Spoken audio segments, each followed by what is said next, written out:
কিরে ফুটো, কিরে ঢামড়া চোদা ওঠ রে, হাট মারা। আমার মারা দাদু মরে গেছি মারা, এইভাবে বেঁচে থেকে যায় নাকি মা?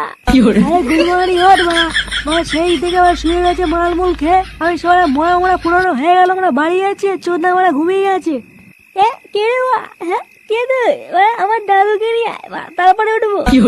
আরে ঢামনা, দাদু ক্লিয়ার হয়ে গেছে না, ওদের বাড়ি চলো, অনেক হয়েছে। কি বলছি মা, দাদু ক্লিয়ার? মারা দাদু ক্লিয়ার হয়ে গেল? আরে ঢামনা উঠে আয় ভাই, তোকে মারা পরের দিন নয় আবার মাল খাওয়াবো, উঠে আয়। এইসব পরে হবে মা, আগে বল রাতে কি হচ্ছে, মেনু কি? দেখেনি মা, এইসব মাথা দেখে কি বলতে হয় বলতো? মানে 2 ঘন্টা হয়নি এখনো বুড়ো মরেছে, আর চোদনা এখনই বলছে মেনু কি? হ্যাঁ কেন মা, ভুল কি বলেছি? হ্যাঁ মা, বুড়ো গেছি তো গেছি, তাই বলে কি শ্রাদ্ধ খাবো নাকি? হ্যাঁ যাই হোক মা, বেশি কথা বলাবো না, হয় আমার দাদুকে নিয়ে, নাহলে ওরা বল মেনু কি হচ্ছে। ও বলতো না, এই মালটাকে তুলে নিয়ে চলো, নাহলে আজকে আর বাড়ি যাবে না।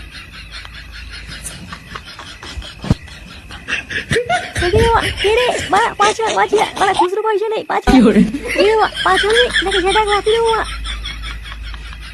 ছাড় মা।